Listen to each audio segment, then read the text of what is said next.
ये ऐलान आज का थोड़ा है, ये तो मार्च में ही 11 मार्च को हम लोगों ने राष्ट्रीय कार्यकारिणी में निर्णय लिया था कि वीआईपी पार्टी 60 सीट पर लड़ेंगे। सरकार बनने पर डिप्टी सीएम का भूमिका वीआईपी पार्टी का होगा और भी बहुत सारा योजना वगैरह सब हमने घोषणा किया था। ये कोई नया नहीं है। हाँ, गठबंधन में भी कोऑर्डिनेशन कमेटी बन चुकी है और सब दल मिलकर हम लोग 1 to 1 करके चर्चा कर रहे हैं और बहुत जल्दी सीट फार्मूला तय हो जाएगा कि वीआईपी पार्टी कितना लड़ेंगे और राष्ट्रीय जनता दल हो या कांग्रेस हो कितने सीट पर लड़ेंगे, वो बहुत जल्दी क्लियर हो जाएगा। सीट के लेकर लड़ाई नहीं है। हमने कई बार ये भी बोला है कि 2, 4, 5 सीट अगर कम ज़्यादा होगा तो इसके लिए हम लोग लड़ेंगे नहीं।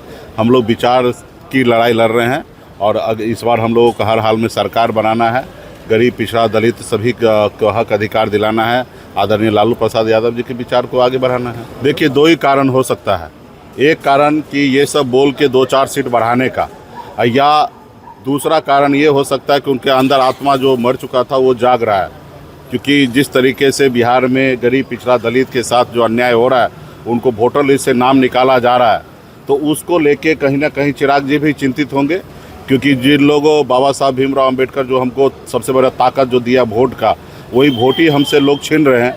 और हम लोग अगर आज नेता हैं, चाहे चिराग पासवान जी हो या लालू जी हो या स्वर्गीय पासवान जी थे या हम वीआईपी पार्टी, अगर हम लोग अगर राज्य में नेता है, अगर हमको कोई जान रहा है, पहचान रहा है, तो हमारे वोट के दम पर पहचान रहा है। तो आज कहीं ना कहीं उनके लोगों के साथ वोट छीना जा रहा है। तो हो सकता है इसको लेके वो एग्रेसिव होते होंगे और हो सकता है कि वो जो पिछली बार जिस तरीके से राज्य में उन्होंने एनडीए से बाहर निकल के काम किए, तो हो सकता है इस बार भी वो ऐसा कुछ पॉलिसी उनका होगा।